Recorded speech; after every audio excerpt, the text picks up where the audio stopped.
Jangan menyenggol ya. Iya, jangan menyenggol. Yes, nanti.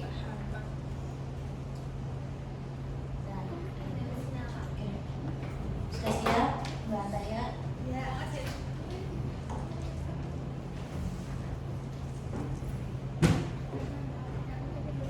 Bismillahirrahmanirrahim. Assalamualaikum warahmatullahi wabarakatuh.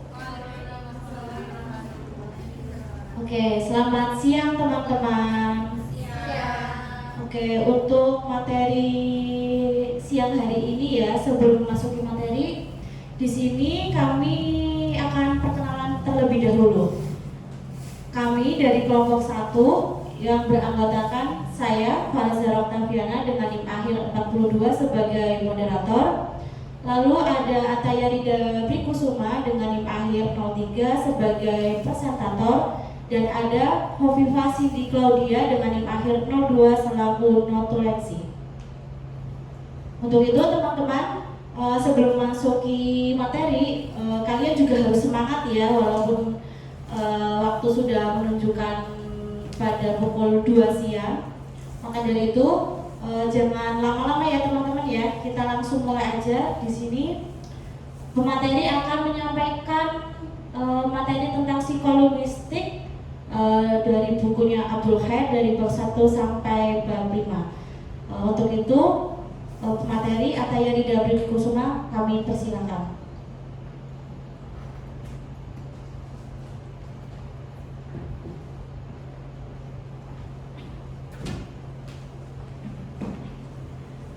Saya ucapkan terima kasih kepada Mbak Moderator atas sambutannya.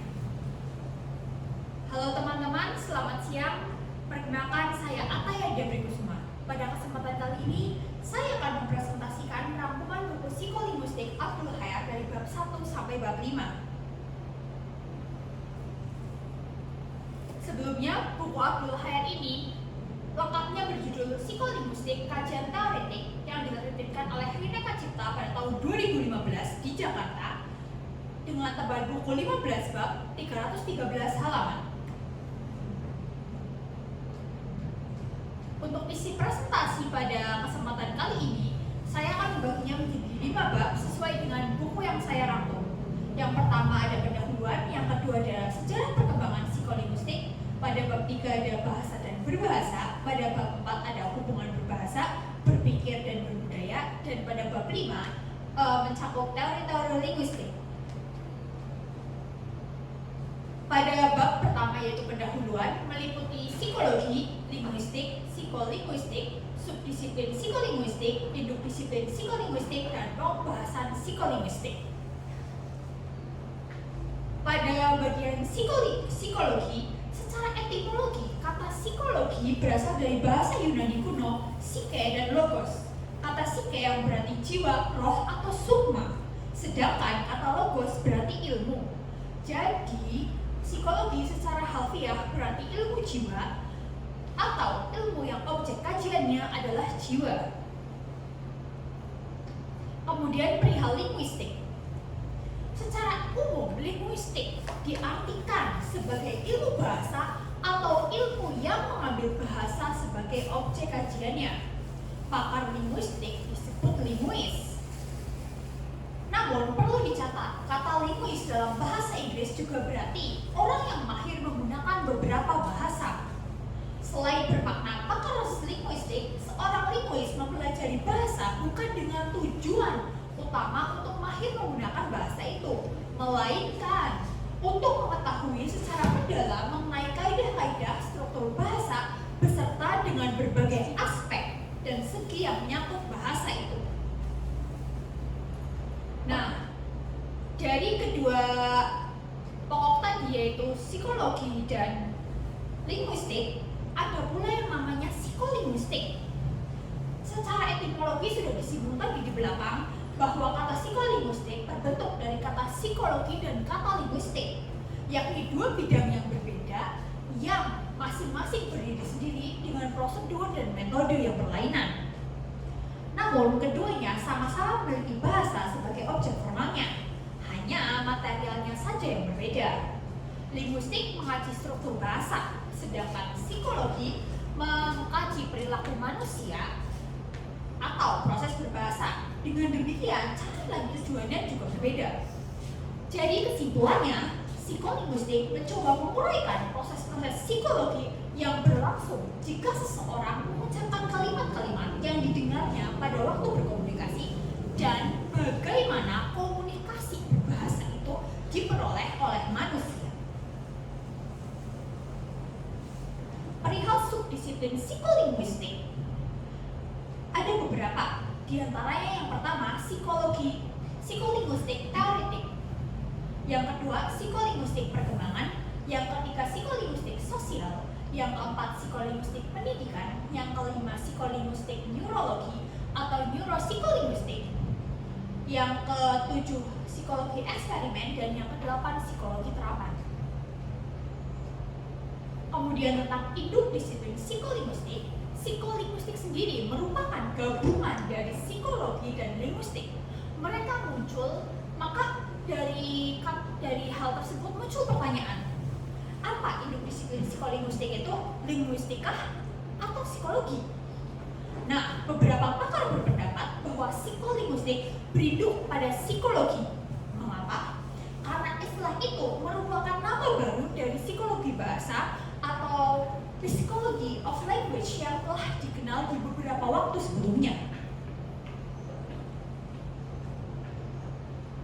Nah, ada juga yang membahas perihal pokok bahasan psikolinguistik.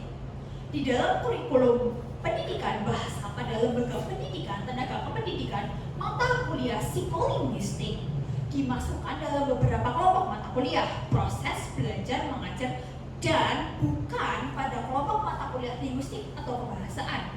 Hal ini karena pokok bahasa dalam psikolinguistik itu erat kaitannya dengan kegiatan proses belajar mengajar dari bahasa itu sendiri. Sekarang kita masuk ke bab 2 tentang sejarah perkembangan psikolinguistik yang meliputi psikologi dalam linguistik, linguistik dalam psikologi, kerjasama psikologi dan linguistik, psikologi sebagai disiplin mandiri, dan 3 generasi dalam psikolinguistik. Tentang psikologi dan linguistik, dalam kajian sejarah linguistik ada sejumlah pakar yang menaruh perhatian. Di antaranya ada yang pertama Van Humboldt, yaitu seorang pakar linguistik berkebangsaan Jerman yang telah mencoba menjalin mengkaji hubungan antara bahasa atau linguistik dengan pemikiran manusia atau psikologi. Yang kedua ada Ferdinand de Saussure yang merupakan pakar linguistik berkebangsaan Swiss yang telah berusaha menerangkan apa sebenarnya bahasa itu atau linguistik dan bagaimana bahasa itu di dalam otak atau dalam psikologinya. Kemudian ada juga pakar dari Amerika yaitu Edward Sapir yang telah mengikut sertakan psikologi dalam pengkajian bahasa.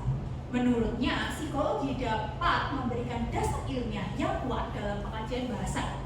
Selain 3 tadi, ada Leonard Bloomfield, pakar linguistik bangsa Amerika juga sama seperti Edward Sapir, yang dalam usahanya menganalisis bahasa telah dipengaruhi oleh 2 aliran yang bertentangan, yaitu mentalisme dan behaviorisme.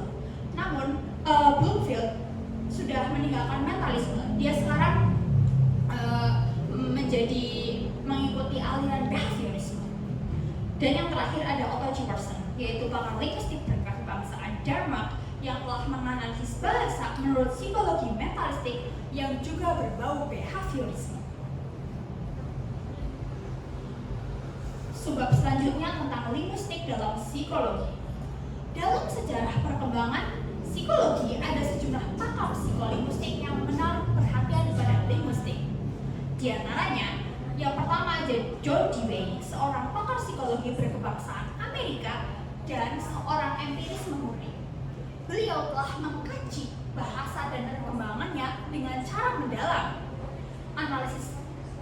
dengan cara menafsirkan analisis linguistik bahasa kanak-kanak berdasarkan prinsip-prinsip psikologi. Yang kedua ada Wand, yaitu seorang ahli psikologi berkebangsaan Jerman dan orang pertama yang mengembangkan secara sistematis teori mentalistik bahasa. Beliau menyatakan bahwa bahasa adalah alat untuk melahirkan pikiran. Kita masuk subbab ketiga tentang kerjasama psikologi dan linguistik. Kerjasama secara langsung antara disiplin linguistik dan psikologi sebenarnya sudah dimulai sejak tahun 1960 oleh Hyman Stendhal, seorang ahli psikologi yang beralih menjadi ahli linguistik, dan Maurice Lawrence, seorang ahli linguistik yang beralih menjadi ahli psikologi dengan menerbitkan sebuah jurnal yang khusus membicarakan masalah psikologi bahasa dari sudut linguistik dan psikologi. Jurnal tersebut berjudul Zeitschrift for Psychology and Sprachwissenschaft atau Jurnal Psikologi Sosial dan Linguistik. Kemudian, kerjasama ini lebih erat dilakukan pada tahun 1901 di Jerman oleh Albert Tamm, seorang ahli linguistik, dengan Karl Marx, seorang ahli psikologi yang menerbitkan buku berjudul Experimental Untersuchungsliberty Psychologischen Gründen der Sprachen Analogische sebagai hasil kerjasamanya. Sebab keempat tentang psikolinguistik sebagai disiplin mandiri. Secara normal, kelahiran psikolinguistik ditandai dengan dibukanya satu program khusus psikolinguistik pada tahun 1953 oleh L. Brown, sarjana pertama atau PhD. Yang dihasilkan oleh program ini adalah Eric Lennerstrom, yang kemudian sangat besar perannya dalam bidang psikolinguistik. Jadi pada awal perkembangan, banyak pakar psikologi yang berminat pada linguistik dan pakar linguistik yang berminat pada psikologi. Kemudian banyak kerjasama antara kedua pakar tersebut sehingga membentuk psikolinguistik sebagai disiplin mandiri. Yang sebab terakhir kita akan membahas tentang 3 generasi dalam psikolinguistik. Mehler dan Nolzet dalam artikelnya yang berjudul First Unit Model Psycholinguistic The Lecture yang dimuat dalam Texas Power Unit Psycholinguistic di Paris pada tahun 1974 membagi generasi psikolinguistik menjadi 3. Oleh Parera diringkas menjadi yang pertama psikolinguistik generasi pertama, yaitu psikolinguistik dengan pakar yang menulis artikel dalam kumpulan karangan berjudul Psycholinguistic, A Survey of Theory and Research Problems yang disunting oleh C. Osgood dan T. Seaborg. Yang cetakan pertamanya pada tahun 1954 dan dicetak ulang lagi pada tahun 1965. Psikolinguistik generasi ini erat kaitannya dengan aliran behaviorisme dan neo-behaviorisme. Selanjutnya, psikolinguistik generasi kedua. Teori psikolinguistik generasi kedua lahir dengan 2 tokoh utama, yaitu Noam Chomsky dan George Miller. Menurut Mehler dan Nolzet, psikolinguistik generasi kedua telah dapat mengatasi ciri-ciri otomistik dari psikolinguistik. Osgood dan Seaborg, psikolinguistik generasi kedua berpendapat bahwa dalam proses berbahasa bukanlah butir-butir bahasa yang diperoleh, melainkan kaidah dan sistem kaidahlah yang diperoleh.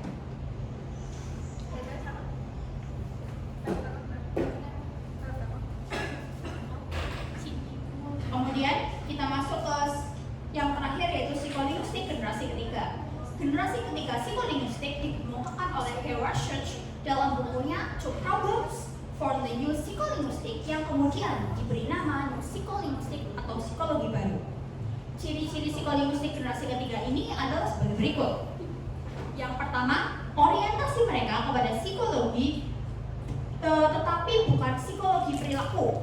Yang kedua, keterlepasan mereka dari kerangka psikolinguistik kalimat dan keterlibatan dalam psikolinguistik yang berdasarkan situasi dan konteks.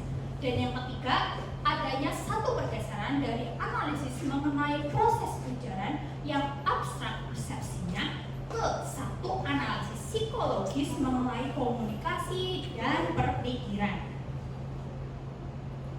Sekarang kita masuk ke bab 3 mengenai bahasa dan berbahasa yang meliputi hakikat berbahasa, asal-usul berbahasa, fungsi-fungsi bahasa, struktur bahasa, dan proses berbahasa.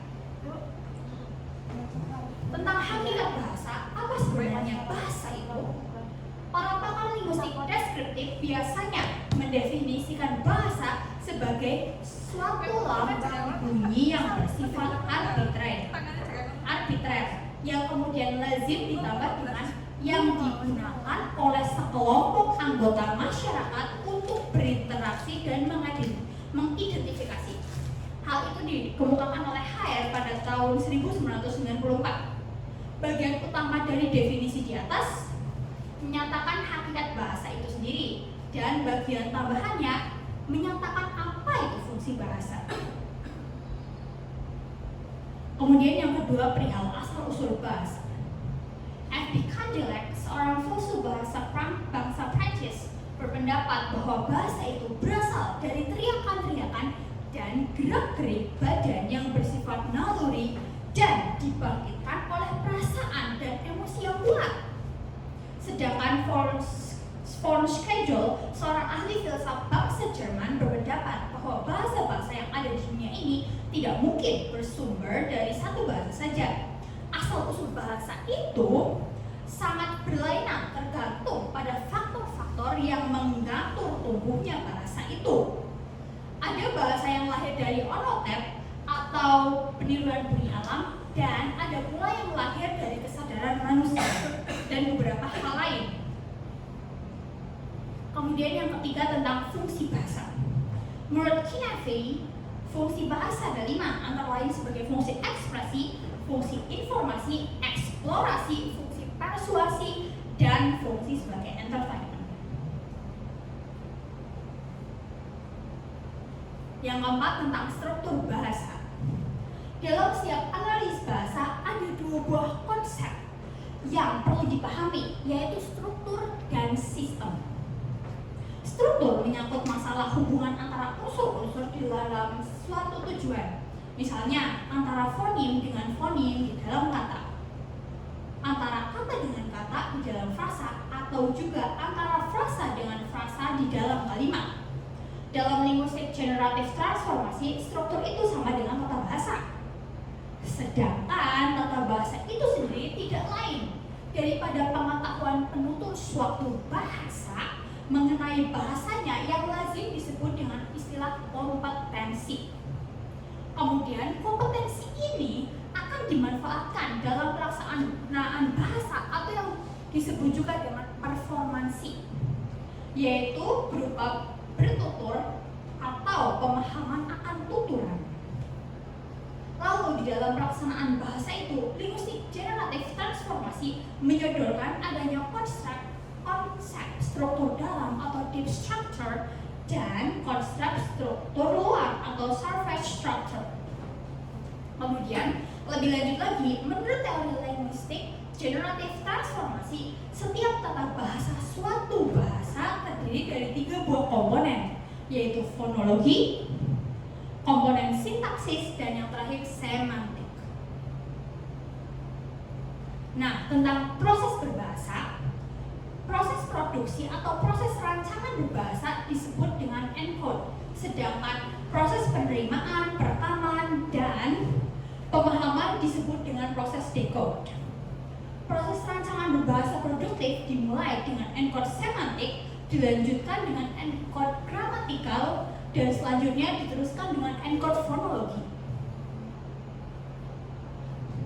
Proses encode ini terdapat dalam otak pembicara, kecuali representasi fonologinya yang terjadi di dalam mulut. Dilakukan oleh alat-alat bicara atau alat artikulasi.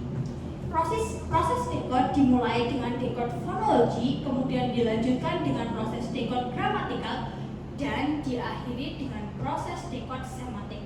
Proses decode ini terjadi dalam otak pendengarnya. Di antara proses encode dan proses decode, terjadilah proses transmisi berupa pemindahan atau pengiriman kode-kode yang terdiri atas ujaran manusia yang disebut kode bahasa atau bahasa saja. Proses transmisi ini terjadi antara mulut pembicara sampai ke telinga pendengar. Proses encode dan proses decode dari pesan, amanat atau perasaan terangkum dalam suatu konsep yang disebut dengan komunikasi. Jadi penjelasannya seperti itu. Kemudian kita masuk ke bab 4 tentang hubungan berbahasa, berpikir, dan berbudaya, yang meliputi teori Wilhelm von Humboldt, teori Sapir-Whorf, teori Jane Piaget, teori L.S. Vygotsky, teori Noam Chomsky, teori Eric Lenberg, dan teori Brenner. Yang pertama, teori dari Wilhelm von Humboldt. Wilhelm von Humboldt, sarjana Jerman pada abad ke-19, menekankan adanya ketergantungan pemikiran manusia pada bahasa. Maksudnya, pandangan hidup dan budaya suatu masyarakat ditentukan oleh bahasa dan masyarakatnya itu sendiri. Yang kedua, ada teori Sapir dan Whorf yang mengatakan bahwa manusia hidup di dunia di bawah belas kasih bahasanya yang telah menjadi alat pengantar dalam kehidupan bermasyarakat. Menurut Sapir, telah menjadi fakta bahwa kehidupan suatu masyarakat sebagian ya didirikan di atas tabiat-tabiat dan sifat-sifat bahasa itu sendiri. Karena itulah, tidak ada dua buah bahasa yang sama sehingga dapat dianggap mewakili suatu masyarakat yang sama. Kemudian, Whorf menambahkan bahwa dengan demikian, semua bahasa merupakan cara-cara pernyataan pikiran yang sejajar dan saling dapat diterjemahkan satu sama lain. Teori yang ketiga yaitu teori dari Jane Piaget. Berbeda dengan teori Sapir dan Whorf, Piaget, seorang sarjana Prancis, berpendapat justru pikiranlah yang membentuk bahasa. Karena apa? Karena tanpa pikiran, bahasa tidak akan ada. Pikiran yang menentukan aspek-aspek sintaksis dan leksikon bahasa, bukan sebaliknya. Keempat, teori L.S. Vygotsky. Vygotsky, seorang bangsa Rusia, berpendapat adanya satu tahap perkembangan bahasa sebelumnya, ada pikiran, dan ada satu tahap perkembangan pikiran sebelum adanya bahasa.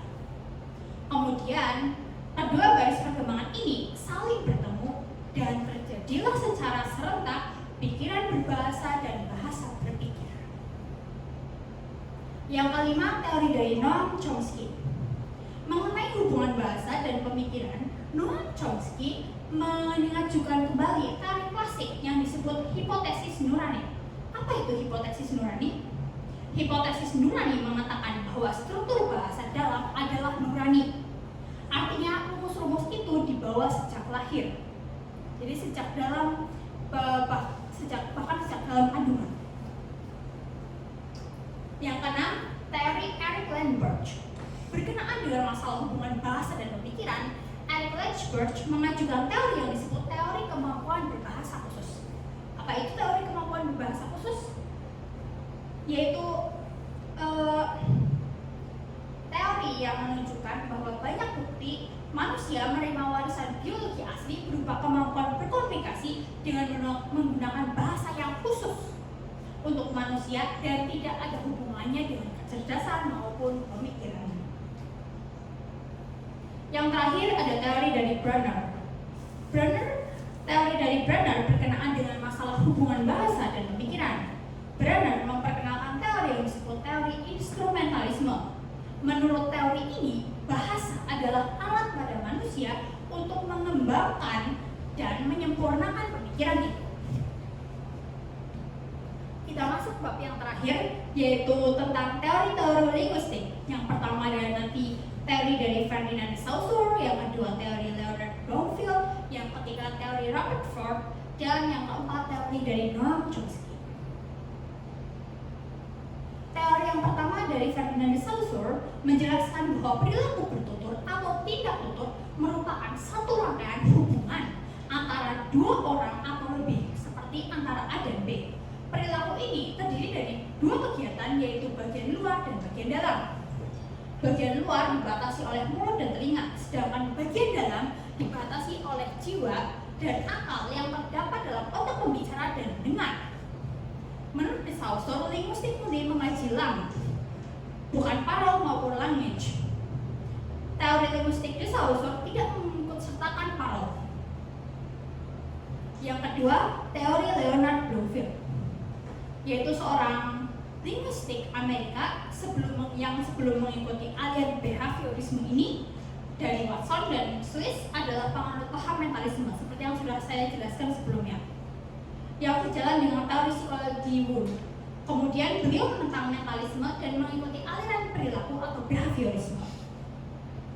Menurut Bloomfield, bahasa itu terdiri dari sejumlah isyarat atau tanda berupa unsur-unsur vokal atau bunyi yang dinamakan bentuk-bentuk linguistik. Setiap bentuk adalah sebuah kesatuan isyarat yang dibentuk oleh fonem-fonem. Lebih jelasnya lagi, teori linguistik Bloomfield mengenal beberapa istilah atau term, yaitu fonem, morfem, frase, kata, dan kalimat. Teori yang ketiga, teori dari John Robert Ford, yaitu seorang linguis Inggris yang pada tahun 1944 mendirikan linguistik deskriptif di London. Menurut Ford, dalam kajian linguistik yang paling penting adalah konteks. Kenapa? Karena tiap-tiap konteks mempunyai peranan sebagai lingkungan untuk unsur-unsur tiap tingkat bahasa itu. Sebagai linguis, Ford dikenal juga sebagai tokoh analisis prosogi atau fonologi prosogi. Menurutnya, analisis prosogi dapat digunakan untuk menganalisis bahasa dan membuat pernyataan-pernyataan yang sistematis dari analisis ini yang didasarkan pada penelitian yang mendalam terhadap data bahasa serta menggunakan istilah-istilah atau kategori-kategori yang sesuai.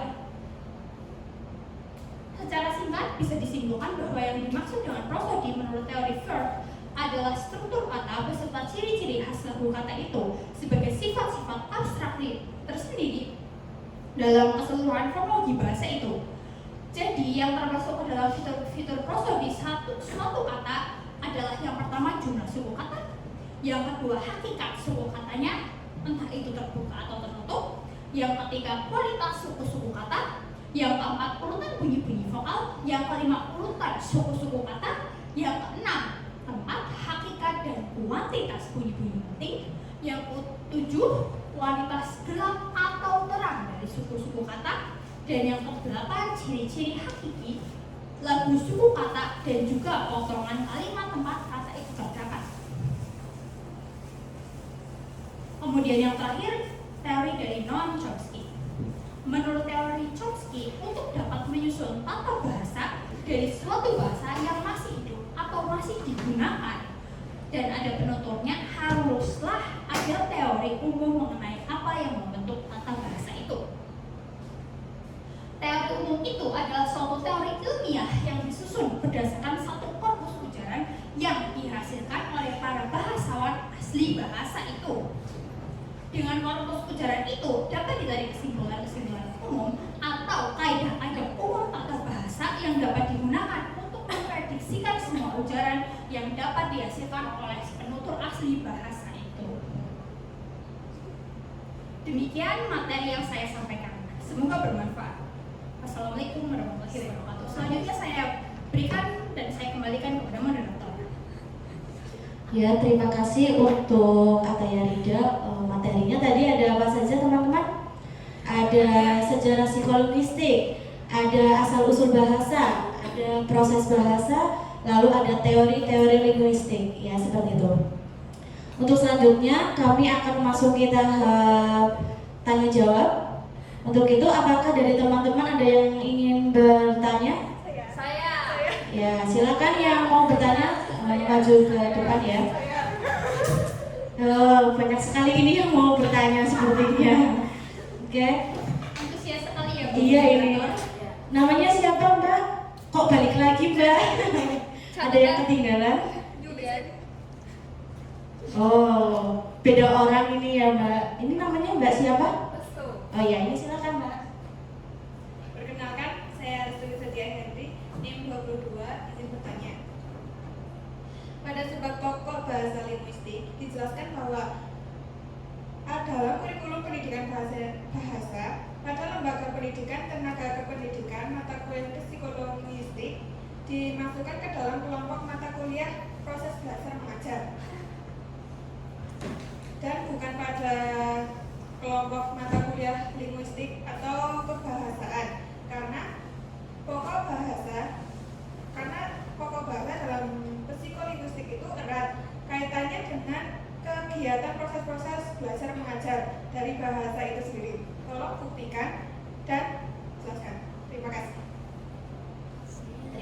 kasih Mbak Restu atas pertanyaannya, sangat bagus ya. Ada lagi yang mau bertanya? Saya. Siapa? Dengan siapa ini Mbak? Laili. Oh, Laili. Laili dari kelas apa Laili? Kelas A. Oh, kelas A. Ya, silakan pertanyaannya ya Mbak Laili. Ya, saya Laili Kristiani. Isi bertanya, tadi saat Ataya menjelaskan tentang teori Eric Kleiberg ya, yang berkenaan dengan masalah hubungan bahasa dan pemikiran, Kleiberg menunjukkan bahwa manusia menerima warisan biologi asli berupa kemampuan berkomunikasi. Apa saja buktinya? Dan tadi kan Ataya belum menunjukkan bukti dari Kleiberg bagian tersebut, baru menunjukkan bukti yang Kleiberg yang menunjukkan bahwa tidak ada hubungannya kecerdasan dengan pemikiran. Ya, tidak tolong penjelasannya. Terima kasih. Oke, terima kasih Mbak Laili untuk pertanyaannya. Di sini udah ada 2 pertanyaan. Mungkin dari presentator itu akan berdiskusi terlebih dahulu atau mencari jawabannya terlebih dahulu. Untuk itu, sambil menunggu presentator menjawab pertanyaan dari 2 penanya tadi, Mbak Restu dan Mbak Laili, mungkin ada yang tadi masih ingat apa sih tadi proses berbahasa, asal usul bahasa itu. Nah, tadi asal usul bahasa itu dari teorinya siapa ya Mbak? Lupa Mbak Ataya. Yang pertama itu teorinya siapa ya Mbak? Itu menjelaskan bahwa asal usul bahasa itu bisa dari Piaget apa ya? Beliau itu mengatakan bahwa bahasa itu bisa diperoleh dari sebuah pikiran. Jadi seperti itu ya teman-teman ya. Nah, menurut Piaget itu bahasa itu bisa dari apa yang kita pikirkan, apa yang kita peroleh, apa yang kita amati, apa yang kita dengar, dan langsung diproses oleh pikiran kita, dan itu keluarlah bahasa yang seperti menurut Piaget. Namun menurut Noam Chomsky itu bahasa itu bisa diperoleh karena dari sejak lahir atau bawaan dari lahir atau dari tadi proses nurani seperti itu. Jadi ada perbedaan pendapat antara Piaget maupun Noam Chomsky. Namun tidak apa-apa ya teman-teman ya, nanti mungkin akan dibuktikan oleh Mbak Ataya atas tadi pertanyaan dari saudari Laili. Untuk presentator apakah sudah siap untuk menjawab? Oke. Sudah siap. Oke, silakan dijawab Mbak Ataya. Baik, terima kasih. Untuk pertanyaan pertama akan saya jawab terlebih dahulu ya. Tadi pertanyaan dari saudari Restu ya, tentang mengapa psikologi itu erat kaitannya dengan kegiatan proses belajar mengajar bahasa itu. Mengapa? Karena dalam 2 hal itu mencakup suatu masalah yang berisi, pertama, apakah sebenarnya bahasa itu? Apakah yang dimiliki oleh seseorang sehingga dia mampu berbahasa? Bahasa itu sendiri kan terdiri dari komponen-komponen apa saja ya? Kemudian yang kedua, bagaimana bahasa itu lahir dan mengapa ia harus lahir? Di manakah bahasa itu berada atau disimpan? Yang ketiga, bagaimana bahasa itu atau bahasa pertama, bahasa ibu, diperoleh seorang kanak-kanak? Bagaimana perkembangan penguasaan bahasa itu?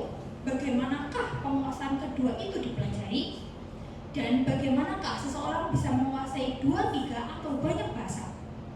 Kemudian ada juga muncul pertanyaan, bagaimana proses penyusunan kalimat atau kalimat-kalimat? Proses apakah yang terjadi dalam otak waktu berbahasa?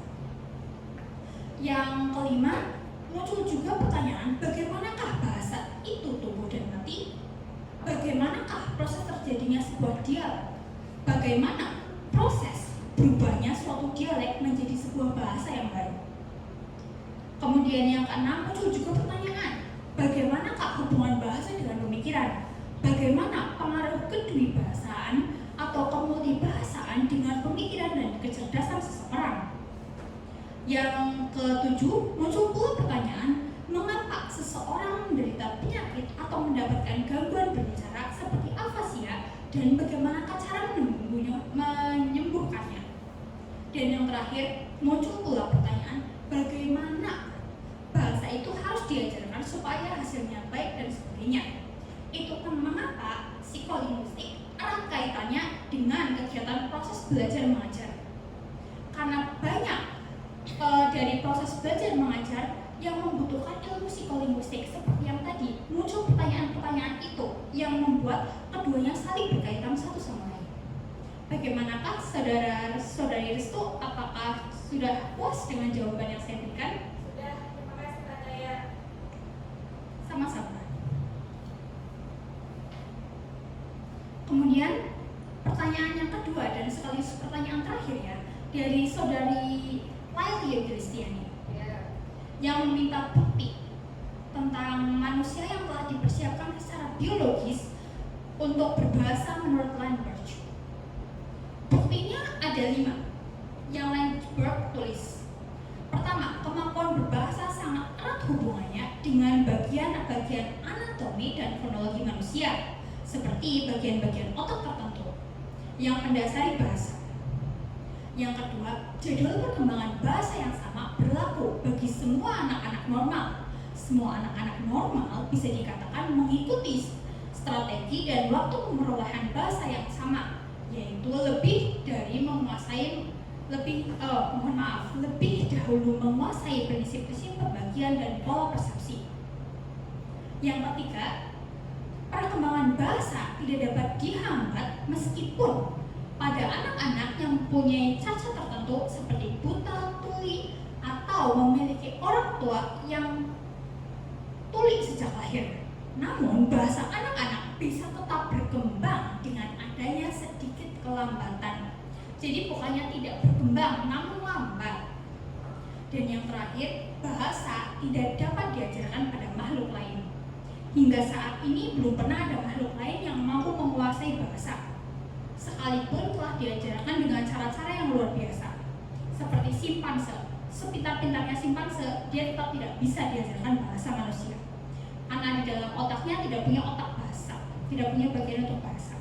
Demikian, apakah Anda puas, Saudara Laili, dengan jawaban yang saya berikan? Ya, Mbak Ataya. Terima kasih ya atas jawabannya. Sama-sama, terima kasih semua. Saya kembalikan kepada moderator. Ya, terima kasih Mbak Ataya untuk materi hari ini. Oke, untuk agenda yang terakhir yaitu penutupan dari presentasi hari ini. Sekian presentasi dari kelompok kami. Bila ada tutur kata dan perbuatan yang kurang mengenakan di hati para teman-teman, kami mohon maaf. Terima kasih. Wassalamualaikum warahmatullahi wabarakatuh.